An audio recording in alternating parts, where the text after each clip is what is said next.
Já, ég bara gaman að sjá okkur, þakka fyrir að koma. Þetta náttúrulega stórkostlegt tækifæri að fá að kynna nýjungar í hvítlist. En það sem ég ætla að tala fyrst og fremst þær breytingar sem að augljóslega að hafa orðið og að verða á prentiðnaðinum, en upphafið þetta í mínu tilfelli, svona upp úr 1998 þá byrjuðu menn að sjá fyrir sér stórfellda breytingar á prentiðnaðinum. Það svona horfði við og það var náungi sem að heitir Benny Landa sem að þá fór á stað með þróun á stafrænni prentvél. Hann var náttúrulega uppfinningamaður á sviði tækni í ljósritun og á sjálfur fullt af patentum inn í hverju ljósmyndarvélum um allan heim. En hann byrjaði að velta fyrir sig stafrænni prentun og stafrænni prentvél og strax á 1990 þá gaf hann út þetta statement að what can go digital will go digital. Það sem að getur, það mun verða stafrænt og það hefur komið í ljós að allt sem að hugsanlega getur farið yfir í stafræna vinnslu, það leitar þangað og gerir það. En þetta sko strax fyrir 1990 sem hann byrjar að tjá sig þetta, en fyrirtæki sem hann stofnaði hét Indigo og var stofnað 1977 og fram til 1994 þá var hann að basla við að koma þessari tækni saman og hún byggir aðalega á kremuðum farfa, það er að segja liquid ink sem er eiginlega mótsvarið við duftprentun í dag og hefur greinir sig að frá ljósritun tilliti til að það er blek sem að notaði prentunina.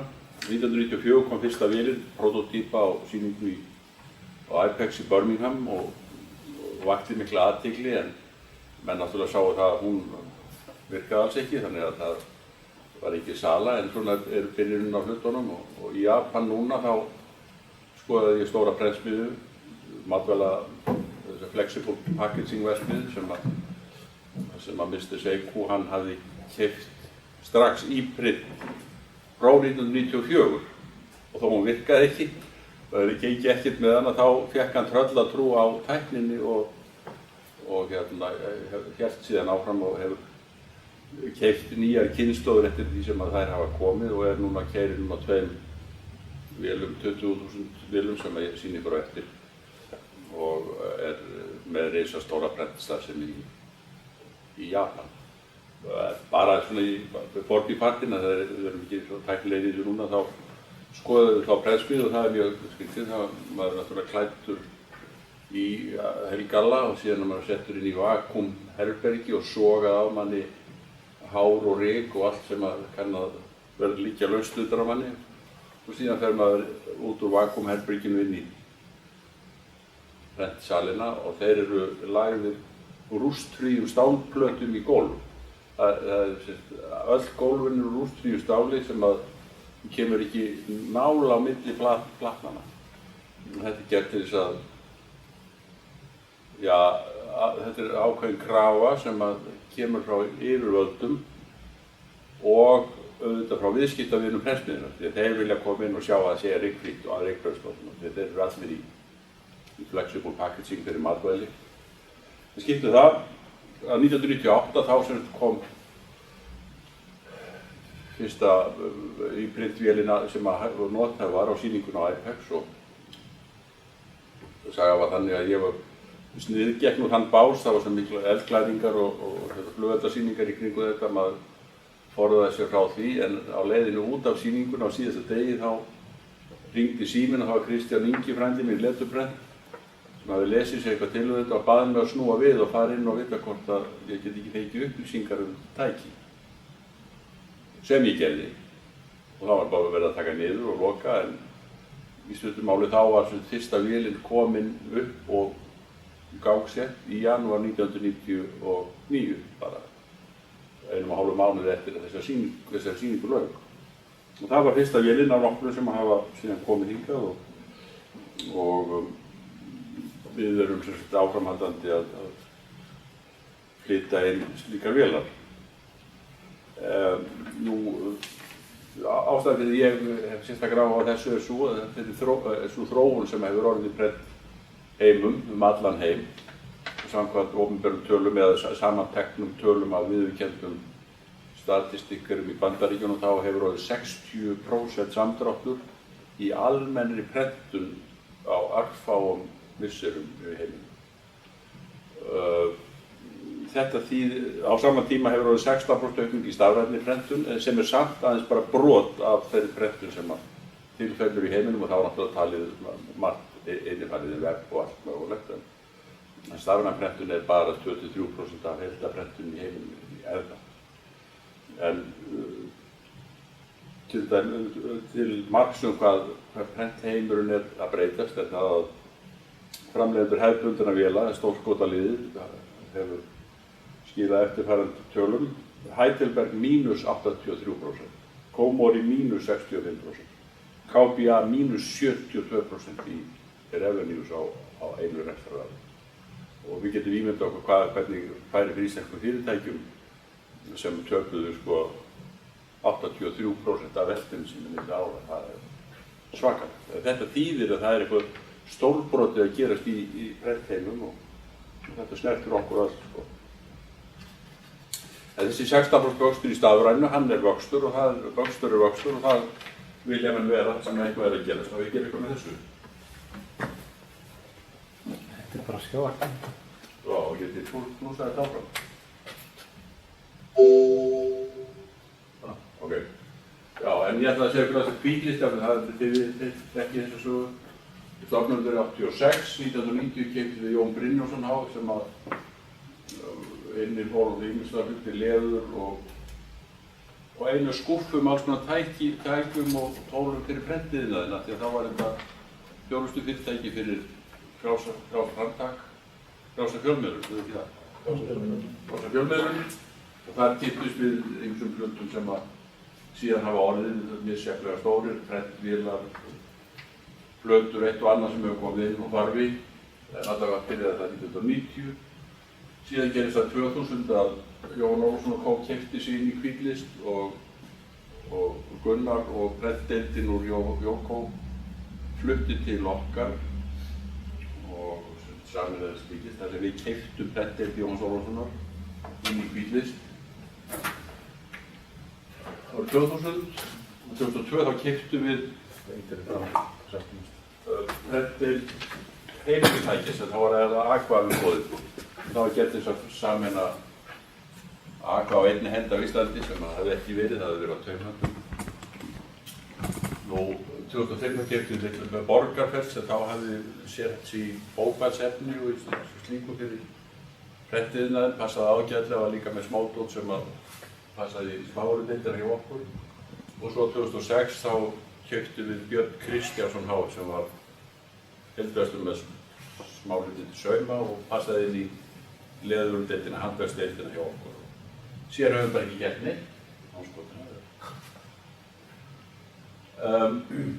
Hvítlist með tengsl og umboð, það heitir einhver umboð, tengsl við fjöldar allra fyrirtæki, og við Eflínu hérna sjáum við fyrst og fremst pappírsfyrirtæki sem við flytjum inn frá.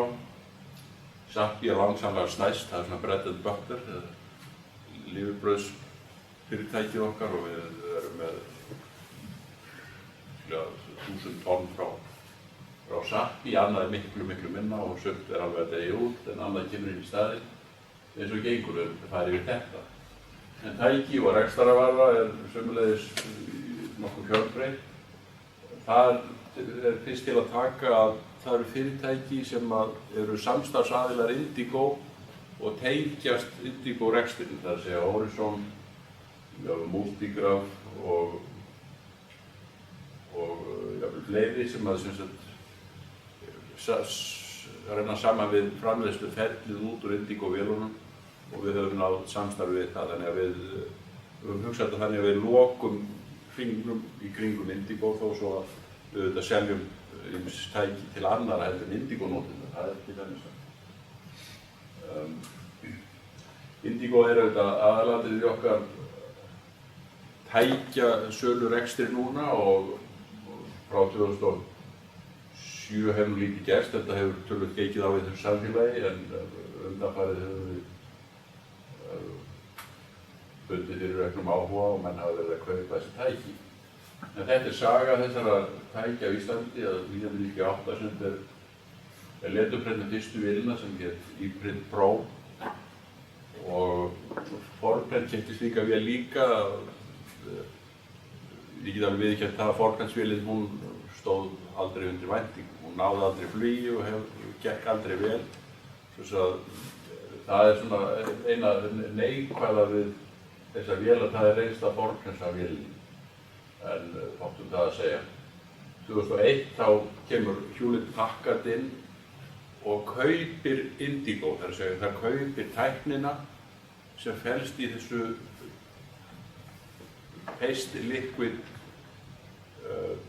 farfa og hugsa sér þá að innfæra þá tækni meira og minna yfir á allar tegundir prentara sem þið nota. Það er hugsunin á bak við kaupin. Nú er sem sagt það sem gefur þarna er það að það kemur þessi ameríska festa í reksturinn. Það kemur miklu meira öryggi og ábyrgð. Það kemur fjármagninn sem gerir þeim kleift að standa sig miklu betur og ameríska stjórnkerfi það tekur yfir. Það er heldur góðum tökum. Þeir ákvað að flytja alla framleiðsluna frá Ísrael til Bandaríkjanna, til Massachusetts og byrja þar, en það kemur í ljós að þeir þurfa bara að vera með loftbrú af ísraelskum verkfræðingum yfir því að Kanada ráða bara ekki við þetta, það gengur ekki neitt. Þetta er náttúrulega svakalega flókin tækni og þeir sem bjuggu hana til, þeir réðu við hana en aðrir bara gáfust upp. Niðurstaðan var sú að Benny Landa fékk HP til þess að senda framleiðsluna aftur til Ísrael og þar hefur verið byggð upp framleiðsluverksmiðju fyrir þessar vélar og fyrir farvan í borg sem var reist bara upp úr sandi í Ísrael og heitir Gírút ef ég man rétt og ég hef komið þangað og það er andskotanum ótrúlega að koma á svona staði sem að bara heil borg rís upp úr sandinum sko. En þar eru þjálfaðir, þar eru verkfræðiháskólar, rafeindaverkfræðiháskólar sem útskrifa, ef ég man rétt, sko 8.000 tækni og verkfræðinga á ári sem fara allan heim og er alveg framúrskarandi. Þetta er Intel, það er allir stórir tæknirisar með sínar með aðstöðu í þessari borg og sækja verkfræðinga inn í þetta. En allavega við áfram liður tíminn og frá 2002 til 2006 gerist ekki neitt en þá tekur Brettmed eina vél sem heitir 5000 og skömmu síðan kemur fyrsta vélin í Pixel. Oddi fylgir svo eftir með 5500 vél og hlaupaleiti er vél númer 5000 frá HP sett upp einhvers staðar, okkur var ekki sett á því en þess að þetta sett hann inn. 2012 þá kemur ný kynslóð af Indigo-vélum á markaðinn sem er Series 3 og þá fer formatið stækkandi þá fram að því hafði menn stólað á A3+, þeir eru reiknað þá út og látið gera á því kannanir að 82% af öllum prentverkefnum í síprint var vinnanlegt á A3+, á GTO stærð. Og allt þetta allar vélarnar gerðar fyrir lítil upplög þannig að þetta dekkaði alveg markaðinn í þeirra huga. Auk þess sem að stækkun valsa alveg eins og í ljósritun og allar í hitun þá réðu þeir ekki við breyttir og fyrir 2012 þá kemur sem B2 tekur B2 stærð inn á markaðinn og hún heitir 10.000. Sú vél hefur orðið í heiminum, það sem mér er sagt frá, vél nr. 2. Menn keyra mjög mikið á stórum vélum, Heidelberg eða öðrum slíkum á B1 Plus, eða B1, en hafa svo fæðið við þessa í staðinn fyrir minni vélar. Það er að segja, ein stór B1 og svo 10.000 fyrir B2 og þá eru menn helviti vel settir, hafa sko dekk alveg sviðið. En hún heitir 10.000 og það sem ég heyrði nýlega var það að fyrirtæki í Ítalíu sem var með svona alveg breiðsíðu af skriðdrekastáli inn á gólfi. Þeir eru búin að pakka því öllu saman og voru að taka 7. vélina inn á sama gólfi af 10.000.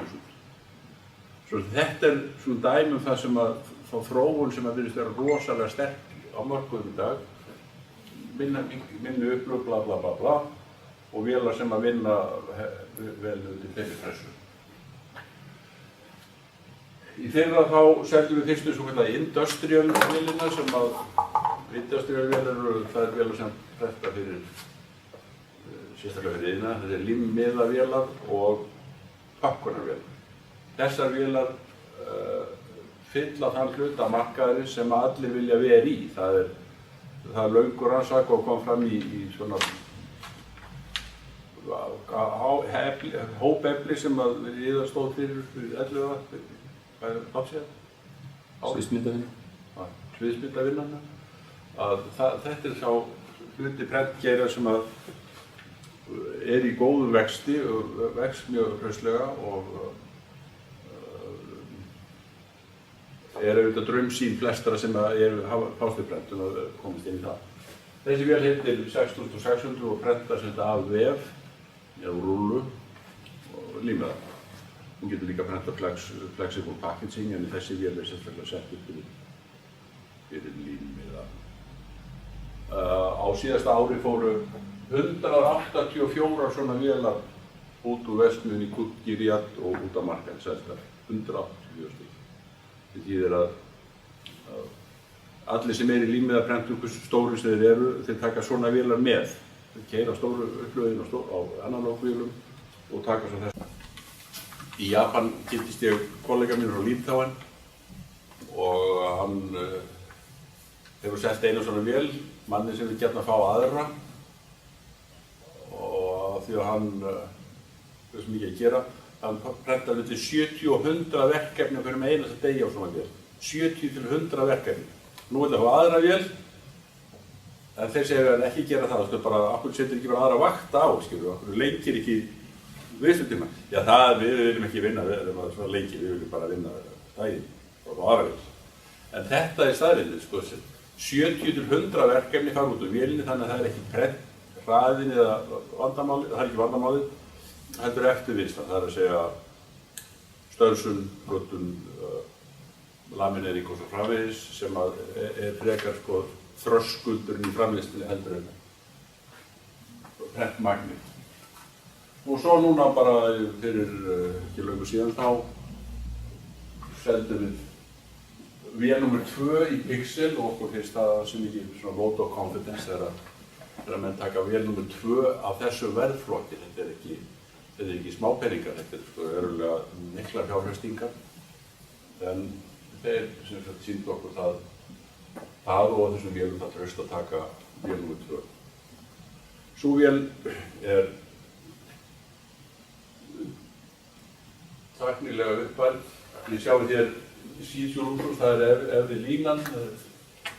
Þetta er entry level vél sem heitir núna 3550 og það er meira sem selda svona refurbished, þannig að það er fullt í ódýrari heiminum þar sem menn byrja svona og það getur það allir sjálfum sér. Þetta er ágætis vél en hún er sem það þeirri kynslóð sem við byrjuðum hér með í leppinu, ekki byrjuðum heldur vél nr. 2 eða 3 þar. 5600 er þessi vél sem Pixel tekur og hún ásamt þessari 7800 vél hafa tölvöld mikið af nýjungum sem er gaman að segja frá, en það er til dæmis það að hún getur aukið hraðan 33% með því að prenta svo kallar IPM sem stendur fyrir bækurnar. Enhanced Productivity Mode. Enhanced Productivity Mode, þannig að hún sleppir einu lit úr smykkinu. Hún keyrir á 3 litum sem að gera það hún eykur hraðan 33% og enginn maður sér það vanti 4. litin, það er svo skrítið með það. Ég kann ekki útskýra það því ég er tæknileg neta og ekki neitt. En allavega þetta er fíktur sem er gífurlega þýðingarmikill, sérstaklega í samkeppninni við ljóseitunarvélar. Það er sem sagt kostnaðarverðið á klikki með þessari notkun er svo miklu betra. Síðan býr hún yfir þessum eiginleikum að geta prentað one shot og þá hleður hún allum 4 litunum upp á á blankett og stimplar í einu og þá það er gert á efni eins og þetta þá ál eða plast eða á ýmsum gerðum. Það er allt mögulegt efni sem getur farið inn í með one shot. Það er eiginlega bara spurningin sko markaðsvitund og hugmyndaauki hversu mikið menn gera sér úr því. En þetta er svona dæmi það sem hægt að gera, kort af ýmsutægi, kreditkort, allt mögulegt. Fítusöfnin eru nokkrir fítur og stakkar komið með fjórir stakkar í yfirtökunni og nýjir skynjarar sem að gera henni kleift að prenta á dökkt og klætt efni og sem dæmi það er það að hún prenta núna hvítt á svart eða dökkt og svo getur hún svona prentað hvítan grunn flöt og svo svart ofan í hann eða 4 lit ofan í það og það er svona þetta hefur gífurlega mikið gilt í sko í yktri markaðsvinnu. Ef maður vilja gera verulega mikið með möguleikana þá geta ekki notað þetta svona. Nú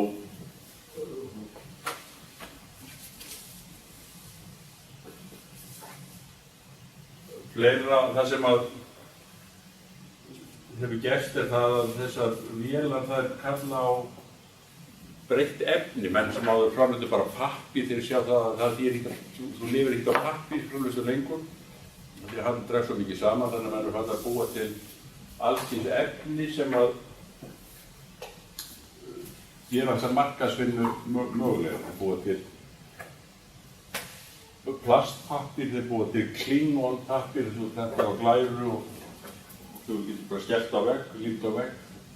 Þeir búa til forstansað efni sem að getur prentað á kassa